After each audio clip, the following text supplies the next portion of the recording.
I'm going to start recording. So it is good to see everybody.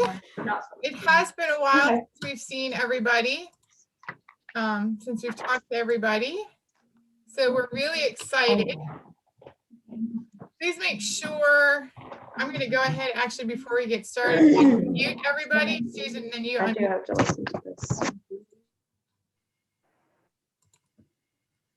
Okay, Susan, are you there? I am. Okay, you can still see my screen? Yes. Okay, so we're going to go ahead and get started, I think. There we go.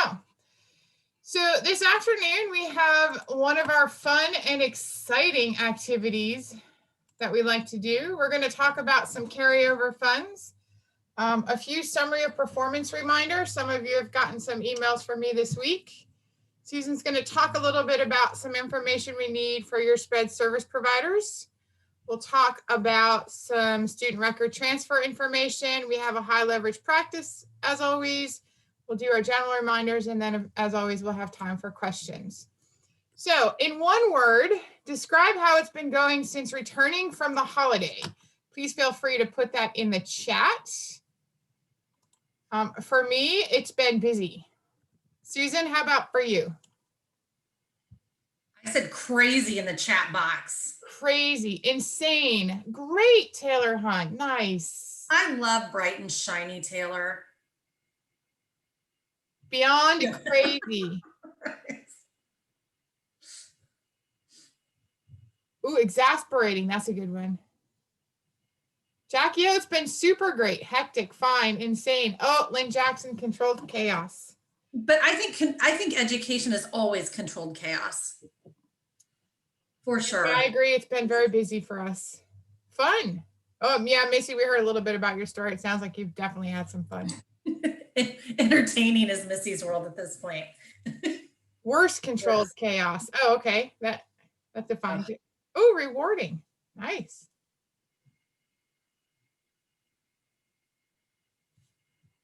And everyone else is just so stunned they can't comment. They just don't know. I'm surprised Michelle Bishop hasn't put a word in there, or did she, and I just missed it? Oh, Jackie, I missed the one word. That's okay. We got it. We got it. I think, Jackie, that's reflective of your experiences so far, probably. Yeah. Maureen, it has been exhausting for you guys over there at Greer. I understand that. New, Carla, it's been new.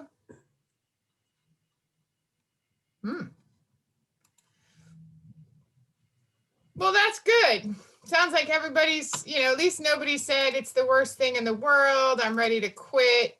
I can't take it anymore. So we're really glad to see that most people, although busy and exhausted, are glad to be back. And it's been, for Jocelyn, a very productive time. So Jocelyn, remind us at the end when we turn our cameras on, I'd like you just to show your face and introduce. I should have done that in the beginning, so I apologize for that, just so folks can see who you are.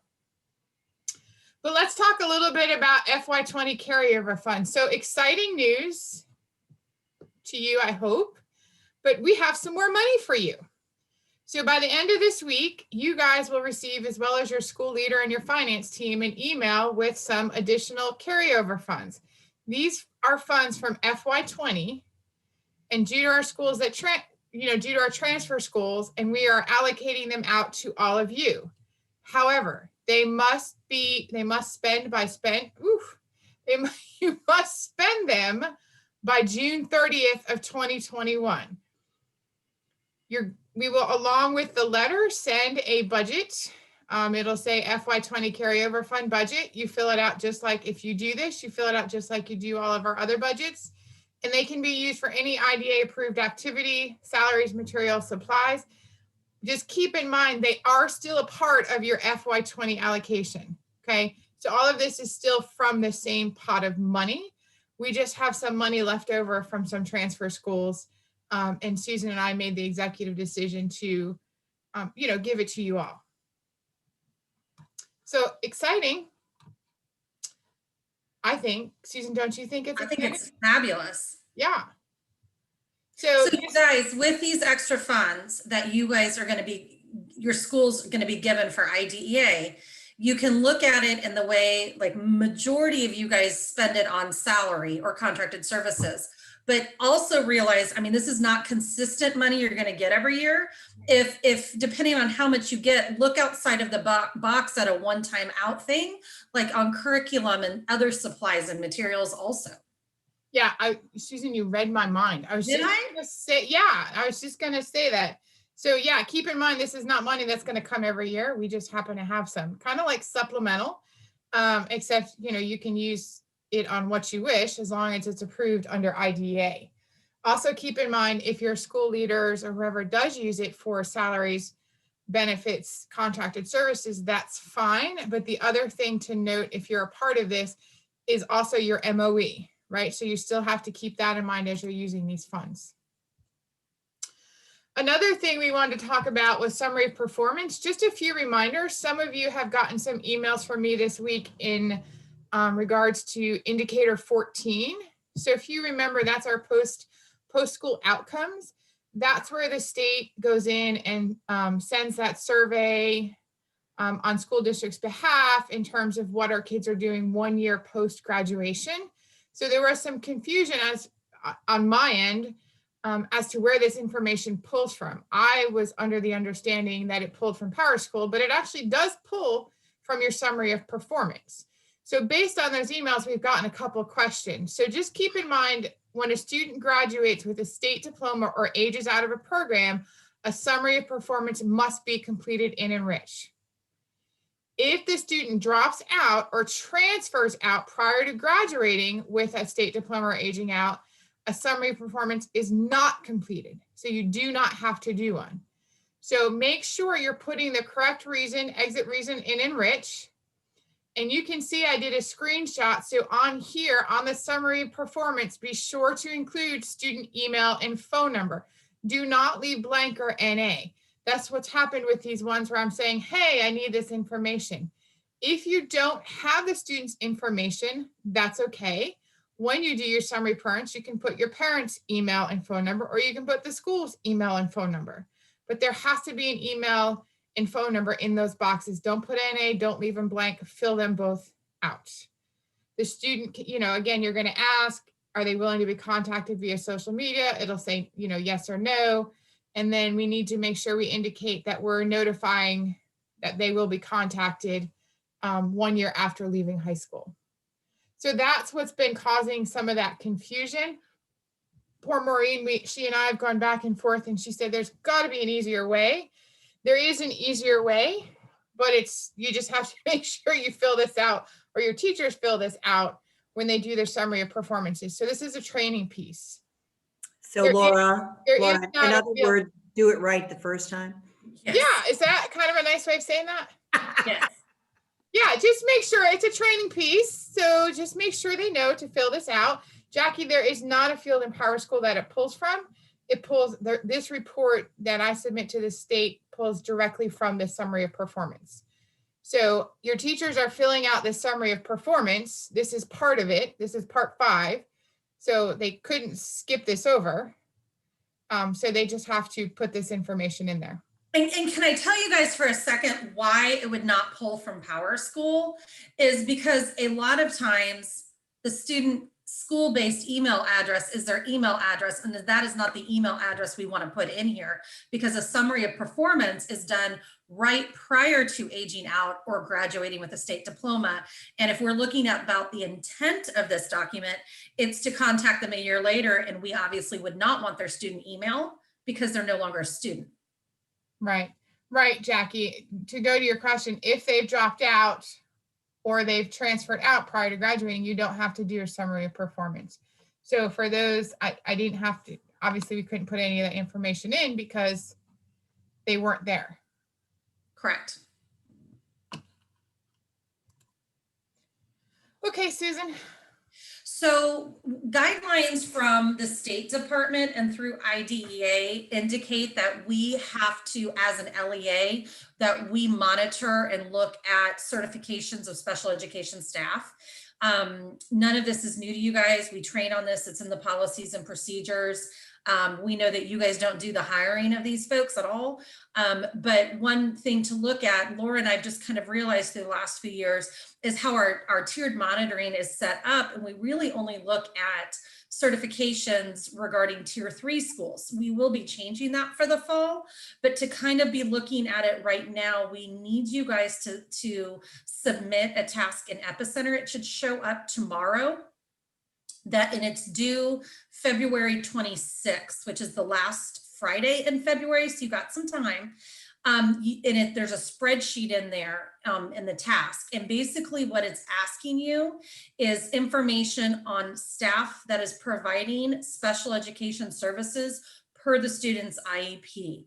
So what that would look like is, and it's school hired staff and contract service providers. So what it would look like is you would be putting in special education teachers that are serving students, OT, PT, speech pathologists, school psychologists are included in this, even though they might not be doing an IEP service. They are supporting the programming or eligibility of those students with disabilities. So they would be included. It's all outlined in the spreadsheet. To help you guys even further, we will remind you in the newsletter on Monday, and the spreadsheet will be attached to that email. But the Epicenter task is set up and it should be active or giving you notification tomorrow. Right. You're not going to have to submit everybody's certificates. No. We just need a list. I mean, you guys know we work directly with you. We don't know all of your teachers. We know a handful of them, but we don't know all the teachers in all the buildings. And some of you guys are so big, there's tons of them. Yeah, so we just need to start helping keep track of these certifications. The other interesting thing that actually came up in a call I had this morning with a teacher is about our special ed teachers who are going through the PACE program. Mm-hmm. So keep in mind, y'all, PACE, the only certification available for PACE and special ed is for emotional disabilities. So as you see, that first bullet is that special education teachers require that they're providing special ed services to be certified in the area of the identified disability where at least 50% of their caseload. So if you have a teacher going through PACE, which is for ED, but you don't have an ED student on any caseload, then that's really not a good fit in terms of teaching, and they still would not hold their current certification. Yeah, they're not appropriately certified based on the State Department guidelines. And Taylor, that's a very good question. Just a second. I'm looking at the chat box. The other, I just lost my train of thought. But so looking at those requirements, Taylor's asking, are this shared with building leaders? I think that's a great reminder, Taylor. Laura and I, let's put this reminder in operators notes for Tuesday. Yep, we'll be happy to. Maureen. That is excellent. And Maureen, a parapro, do not put them on the spreadsheet unless they are a service in the student's IEP. There's a lot of support staff that are out there, but they're more of logistics and not a service provider. But also keep in mind, in South Carolina, paras or parapros or paraprofessionals are not certified. There's just guidelines of recommendations. Nance, the percentage, at least 50% of the special ed teacher's caseload has to fall in that area. So if you have an ED person who's going through PACE and a certified ED, but you only have, let's say they have 10 students on their caseload, they only have one ED student, then that's not necessarily a good fit because 50% of the caseload is not ED. And remember, even though there's those staff members, if they have a special education teaching certificate, they're not appropriately certified. And that's what the state requires. Now, under the Charter Act, there is an exclusion for certification, and a school is allowed, public charter school is allowed some exemptions, and they don't need 100% of their staff, but special education does not apply to that exemption. So we will go ahead and put this information, because we know you guys are kind of like the lead in the building, but you don't do most of the hiring. So Taylor, that is a great suggestion. We will do that for Tuesday. I'm writing a note right now. If you have this situation that we weren't aware of, because if you were a tier 3, you wouldn't have had to submit certification. Just So reach if you're out. 1 or 2 wouldn't. Yeah, or I'm sorry, 1 or 2, 3 would, 1 or 2, and we haven't seen your teacher certifications. Just reach out to whoever is your direct report and we'll talk it through. So remember, you guys, on that previous slide, you're just submitting the spreadsheet. We're not asking regarding certification. We're asking who are the service providers, and then we'll kind of do baby steps. And in the fall, we'll kind of get a little more in depth. Yep. Okay, let's talk about what seems to be everybody's favorite process as the student record transfer process in Enrich. This is when we are electronically transferring our records from other districts in the state. So everybody now uses Enrich, including Greenville. So everything from anybody should be transferred through this process. The only time we should see a comparable service document is one, that the transferring IEP is out of date and isn't populating, which we've had that, or 2, the student is moving from out of state. Otherwise, everything is done through this process. The state has required every district to utilize this. But we are having, correct, Taylor, or military DoD schools, right? They don't use it. You're the only one I think that has to deal with that. But there are some questions we're getting, some things that are happening. So we just wanted to take a quick minute to review. The first thing is really be sure you're following those directions step by step. It is absolutely imperative to the process that you do. If you do something out of step in a different way, it's not going to work. We're going to get errors. Things aren't going to be able to be finalized. Dates are going to be wrong, all sorts of stuff. So some of the common errors we're seeing are that 1, people are just randomly accepting the programs. They're not accepting them in the order that they occur. So we're not accepting them by date, we're accepting them by order of which they should occur. So for instance, the first thing is you'd have a notice of meeting, and then maybe you'd have a reevaluation, and then you'd have an eligibility determination, and then an evaluation report, and then an IEP, right? So you have to think process-wise, not date-wise. The other big area we're seeing is when you all are going in to start the programs, you're not choosing student record transfer. You're choosing things like converted data or transfer comparable services. You need to choose student record transfer data for all of them when you start that program. That is exactly what it is. Another common issue is that the wrong dates, such as the last evaluation, reevaluation date, people are putting maybe the initial evaluation, but the child has had a reeval since. And then of course our start and end dates on some of these documents. So this is just a friendly reminder, and I put the link in here. This will take you exactly to the step-by-step directions. There are screenshots, there are implicit directions. You must go through it, everything step by step. You can't skip a step, you can't go over anything. Our recommendation is go to this link, print that document, and as you're doing these student record transfers, have that document right next to you and do it step by step to ensure that you're not missing anything. Anything else you want to add on that, Susan? I think that was fabulous. Yeah. Common errors, it is really frustrating for you guys. I know, like, hey, this thing won't finalize or this thing won't close. Typically, Susan and I will go in and back and say, well, it's because you didn't accept them in order or you didn't start it right. And 98, almost 99% of the time, we have to go in and delete everything that you've done so you can start the process all over again. Go ahead, Susan. So we're just going to review briefly. We did this in a previous year, and we talked, our high leverage practice today is about discipline.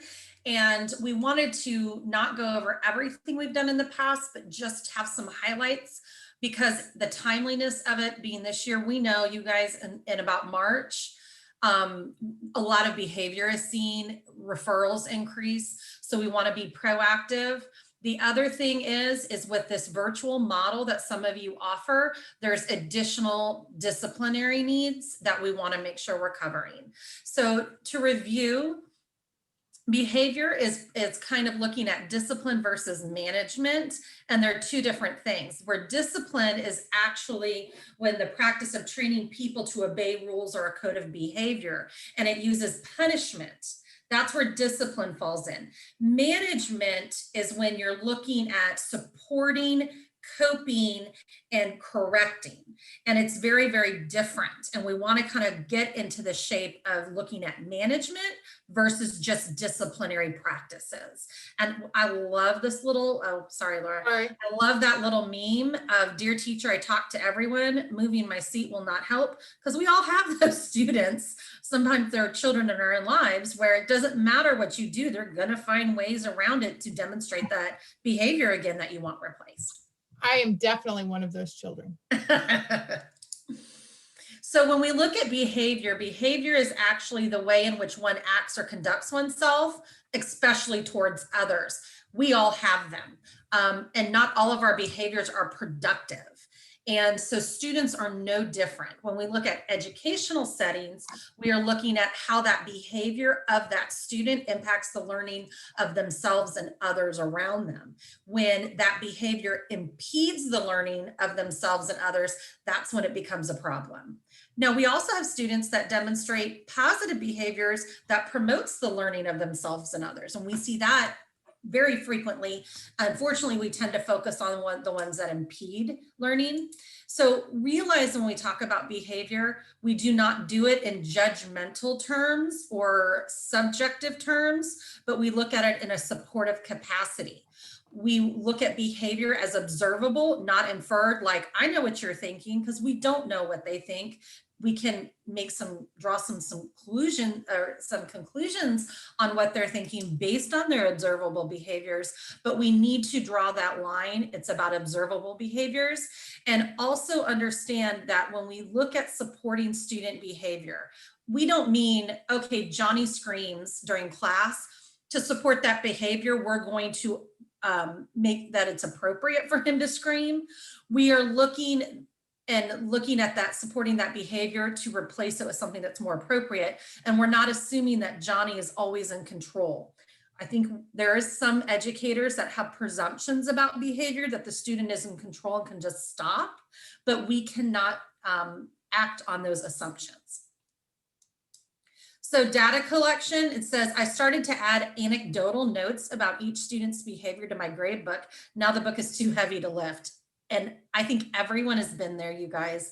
We just start collecting data. It's not organized, it's not streamlined. And then we have it and then we're like, now what do we do with it? So data collection is really important. When we look at data collection, it just should not be running anecdotal notes. It should be targeted, specific, and purposeful. We need to understand what kind of data we're collecting to make sure it's purposeful and targeted. And then we also need to have it designed so it's specific. So it's not just running anecdotal notes. So do not collect behavioral data unless you're going to use it for something. It takes a lot of time of yourself and other educators and administrators to collect data. We do not want to collect it unless it has a purpose. So we are looking for patterns, we are looking for trends, and we are looking for potential progress of student behavior when we're collecting it. We also do not want to collect behavioral data unless we're going to use it for programming. Now, I think if the data collection methodology has that concept that we're using it for something, of course there's going to be a few pieces of data that we're collecting that the child's making progress and we no longer need it for programming. But if it's good data, that's good data typically. Like Johnny's not screaming, we've always been collecting data on Johnny screaming out. Well, Johnny's not screaming out in class anymore, but Johnny's running around the room. Well, I think that's information. We have that data on Johnny screaming. Then we're also collecting data on Johnny running around because it's a new behavior. But when we have meetings with parents and we have teams together and we're talking about it, please do not disregard the good data. Even though he's replaced that negative behavior with another negative behavior, we need to talk about how that's evolving, and maybe he responded to something well in that plan where he stopped screaming, but now he's running. You guys, behaviors evolve. So when we look at data collection, we look at identifying the behavior or behaviors. Be simple and focus on priority. If we have a student who's screaming, running, hiding, and non-compliant, those are all 4 huge behaviors that impede the learning of self or others. However, it's very challenging to take all 4 and say, we can make an impact and do replacement behaviors on them. So you really need to look at, out of those 4 behaviors in this example, is what is the most detrimental to learning of self and others, or is there one that is a safety concern? So that's when you would target that. Not that the other ones are okay and we're going to be complicit. We just have to target it because it can be a lot for staff and students to target too many things at one time. Also, then when that happens, we add interventions and we don't really know what's productive. We just slap as many on and see what sticks. And that's not really aligning with understanding what's a true intervention, and that changes that behavior and makes a replacement behavior. When we're looking at defining behaviors, they have to be observable and measurable. Johnny screams is not necessarily measurable because some screams can be more impactful than others. If Johnny is typically screaming, it's a high-pitched scream that lasts for over 30 seconds. In my mind, when I hear that, that makes a difference than if Johnny just screams for a second. Not that either is okay and justified, but the impact of those screams are totally different. So you need to be as observable and measurable as possible. When you looked at collecting data across different things, you look at time and settings. Some students, we know trends that have more behaviors in the afternoon, like probably I do, in the afternoon versus in the morning because you're tired, you're more fatigued. Sometimes it's in certain settings. Maybe it's certain content that triggers certain behaviors or certain staff. So we want to look at that. We also want to look at the frequency, duration, and intensity. So frequency is how often. Duration is how long it occurs. That's the example of my screaming. Does it occur for 2 seconds or 30 seconds? Duration matters. And then we look at intensity. If a child is talking out of turn, the intensity looks different if they're whispering or if they're screaming when they talk out of turn. So those 3 factors matter when we're targeting what behaviors to look at when we're collecting data and reporting it back to the team. Laura, do you have anything to add on that? No. So when we look at all of those have sample documents to collect data on the website. Laura and I are also here to help you complete that data collection. And one other thing before we move on, I want to say is train your staff how to use the documents. Do not just hand it to them and say, we're looking at this, because everything reported on there, we want it observable and measurable. We don't want teachers' anecdotal, subjective stuff, because parents have the right to see those documents. And usually with these types of students, when we're collecting data, parents are concerned, staff is concerned, and there could also be contentious relationships we're trying to smooth out. And if there's subjective information on a teacher record, we don't want parents to have to see that, but parents have the right to request to see them, okay? Because it's data, it's progress monitoring for their kids. So when we look at communicating with staff or communicating with families, we have to use those parents as a resource. Do they see similar behaviors? How does the student respond when demands are placed on them at home? When the student's frustrated, how do they respond? Because we need to compare parent impact and parent discussion with what we see at school. It's very reasonable that we are going to see something that parents don't, because school places a lot more unpreferred demands on students than parents typically do at home. So it's just because parents don't see it and we do doesn't mean we're wrong. So don't disregard parent input because it is data. The other thing is be very careful of your wording and terms. I cannot tell you how often a relationship within a team can go really wrong with parents when certain words or subjective wording can be used describing a student's behavior. And we want to avoid that. We want to make sure we're talking about kids that as if they're our own children. If a child moans and makes sounds, say they moan and make sounds. Don't say that they bark like a dog, okay? Because that's a little bit harder for a parent to swallow sometimes. So just be very careful of how you word things. Avoid absolutes and use concrete examples, meaning don't say Susan never listens or Susan's always off task. Susan has so much potential, but she's lazy. Those are no-nos. Those have always been no-nos. Instead, maybe say, I've noticed that when I give directions for assignments, Susan's talking and does not appear to hear the directions because that's what I observe. Or during independent reading time, I need to prompt her to start or continue reading because she's drawing in her notebook. Those are very observable things that I'm not making assumptions of why. So we need to avoid those whys when we're just talking about observable behavior. As a team, we determine that function through a functional behavioral assessment, okay? So to communicate in a manner which you'd expect if it was your child. I've already covered that. So how do we support behavior in the IEP? It's very thorough, and it's just like we would in reading, writing, math. And we cover behavior. So if a student has behavior that is impeding the learning of themselves or others and needs to be addressed through the IEP, it needs to be in most of these areas. So the first place it would start would be consideration of special factors. It would be in there under behavior, and it asks you, and I don't have the exact wording in my mind, I haven't memorized it, but it asks you to put in what interventions are being done. So that's what you put in there. You could already have accommodations that are being provided. Maybe the child has a behavior intervention plan. Maybe there's a classroom contract, and kind of what is being targeted. You have to list it in present levels. Behavior that impedes the learning of self or others, or that is a safety issue of self and others, has to be listed in present levels. That does not mean you have to have a goal, but it needs to be addressed in accommodations and or goals and services. So there could be things that are easy to address. Susan talks out of turn. An accommodation is that she is redirected, when she talks out of turn, or she is called upon and there's a nonverbal cue when it's her turn. Whatever it is that needs to be addressed. If an accommodation is not enough support, the child has to have a goal. The goal has to have the present level, the baseline, and where they're going, and it needs to be written in a positive way.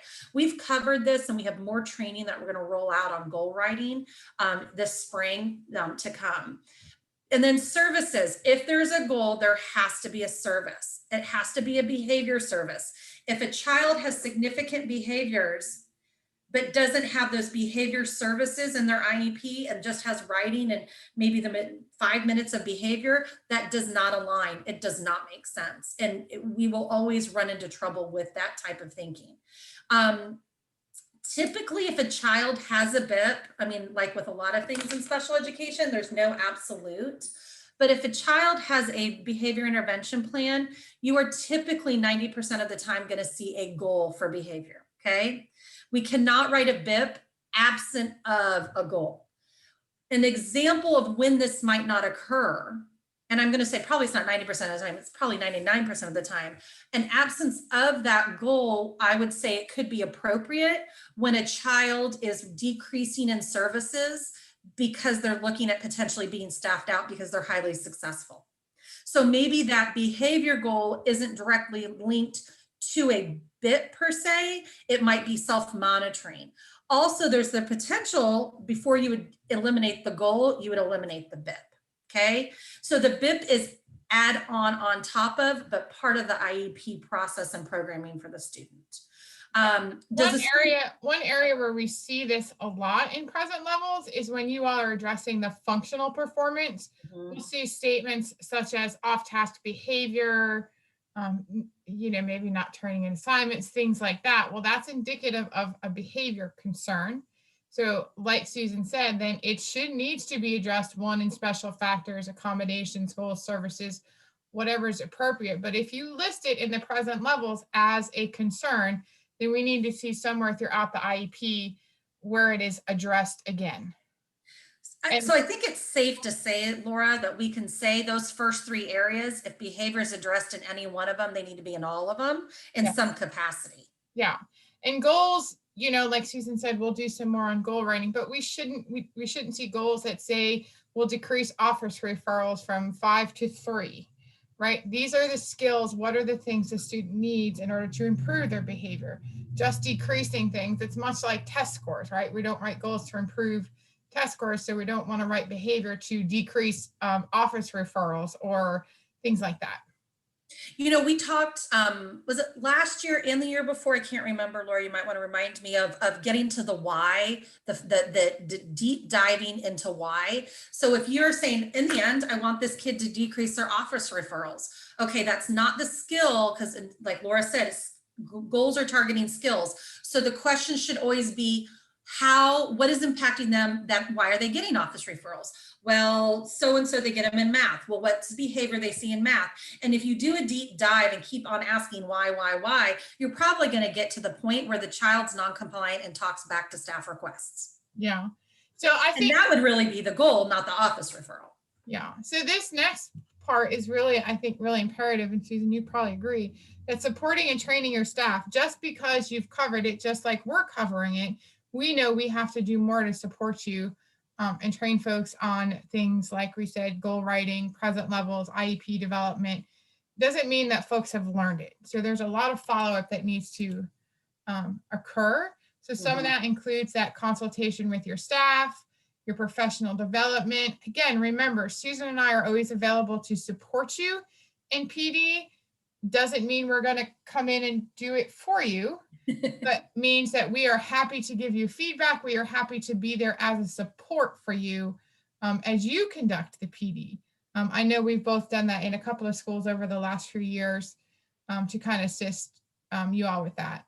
And then, of course, any pre-meetings and follow-up on students specifically that are having behavioral issues or concerns. So one area, and Susan, jump into whenever you want, that we really wanted to hit and talk about was disciplining during COVID-19. It sounds like that should be a t-shirt, right? Discipline in COVID-19.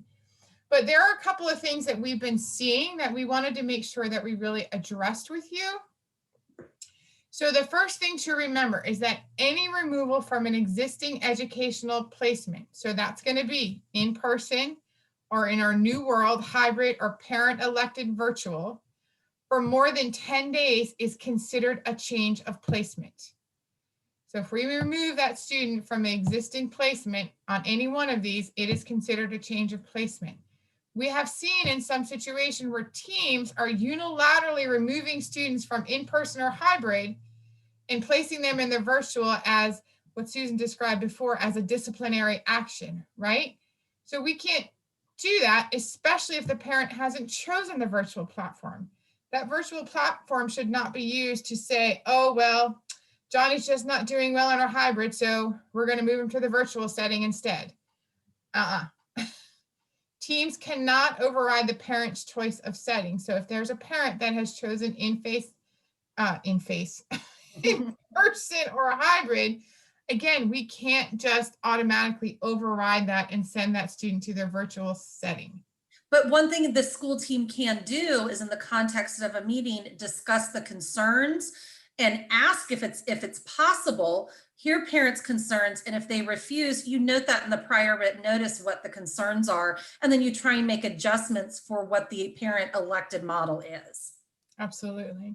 Do not use that virtual option, as we just kind of talked about, as that answer to behavioral issue. Don't think that just changing, or making that decision through the IEP team, hey, let's try virtual, is going to fix everything. You still have to meet, you still have to discuss the behavior, you still have to implement the changes to the IEP or BIP if there is one, conduct an FBA if needed, and you still need to look at the whole picture. In some cases, we can have it where the student who is virtually attending is having behavior issues virtually. Those still need to be addressed. And also, because students, if they are parent elected virtual, we cannot use that setting as an excuse of why we don't have data. The school is offering it. We still have a responsibility to provide FAPE for that kid. And that goes along with the same rules apply. If we're considering expulsion, suspension over 10 days, or if the behavior is a result of one of our big three, then an MDR must be held, and keep in mind it's within 10 calendar days of the event. We can't have an event happen, let's say in September, and then an MDR be held in January. 10 calendar days. Laura, isn't it 10? I thought it's 10 school days. I think it's calendar days. Maybe it's school days. I'll double check that. Yeah, I think it is school days. So we'll If correct. and I think we went back and forth on this one and I always confused myself. Yeah, we do. Sometimes we need to double check. We'll get clarification out to everybody. Remember, so when you're dealing with behavior, just some things from our, Susan and I, when we were CPI trainers, right? Don't take it personally and be calm. It's easy to overreact or, in the moment, take a moment and realize it's not personal and just be calm. We don't want adults to be, typically adults are not the trigger. So you're not the trigger for the behavior. You just have to, you just happen to be the target. Michelle, I think you're right. I think it used to be calendar and maybe it changed to school or vice versa. I think at one point it was one or the other. We'll just. Yeah, I think it was school days and our calendar days, and I think it changed to school days. Yeah, we'll double check that. With the amendment, right. With the revision of IDEA.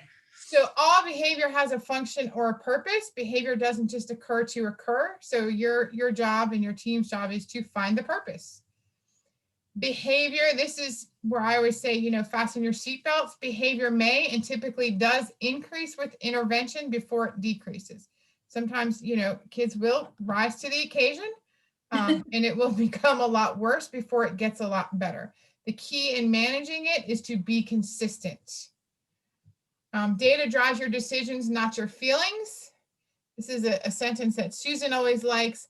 It should be a dead man's test or a blind man rule. So if a dead man can't do it, then it's not a behavior. Don't expect more from students with FBA or BIPS than the rest of the student population. We can't expect more from them because they have a behavior plan. And then supporting behavior does not approve of the behavior, but it's a means to replace the behavior. So if you want more support, let us know. MDR is 10 school days. Okay, so we'll fix that. Based on state current guidance. Okay, so we'll fix that. So it is 10 school days, not calendar days. So some general reminders, keep in mind time and effort. Be sure to submit that for the first half of this school year. Get those documents in. Indicator 13, it's gone in the newsletter, it's gone out in email. We did get those audit results back. We do have the corrective action of some meetings, which thank you to those two coordinators who had to do that. I think they're all done or just about done. I haven't done mine yet, Laura. They were very small. I'm talking about the meetings right now. They were very small in what we had to fix, and it literally was a word. So thank you to those 3 schools who had to do those. If you haven't heard from me about any meetings for Indicator 13, then you are good to go. If your IEPs were selected, then they were compliant. But everybody who works with 6th grade and up, because remember in South Carolina, transition starts at the age of 13, must complete that module. And once it's completed, the person doing it will get an email indicating that they have done that and they have passed the test with an 80% or higher. They can take the test more than once if they have to. Remember, we had asked everybody, including our younger folks, but now they don't have to do this. Those who work with our elementary kids, you all do not have to do this for this piece. To do this Indicator 13 module at the beginning of the year in preparation for this audit. So that does not mean your teachers and staff have to do it over again. If you have those emails, which they should, have them check their junk, their spam, their deleted, that show that they did that, then those are what you're going to upload into Epicenter and submit. They don't have to do it again. If they cannot find those emails with that, then yes, they have to do it again because we need that documentation to submit to the State Department per our corrective action from our audit. Another big thing we're noticing is, state testing is going to start beginning soon.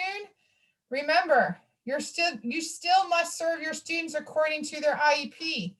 Testing time does not count as service time. Should I repeat that? Testing time does not count as service time. The students still must be served according to their IEP. Our February webinar, typically we do this in January, but we did it this way. Obviously, we're not going to meet face-to-face given our current state with the pandemic, but we will do those multiple virtual sessions. So you will get an email based upon the choice of day and time you chose.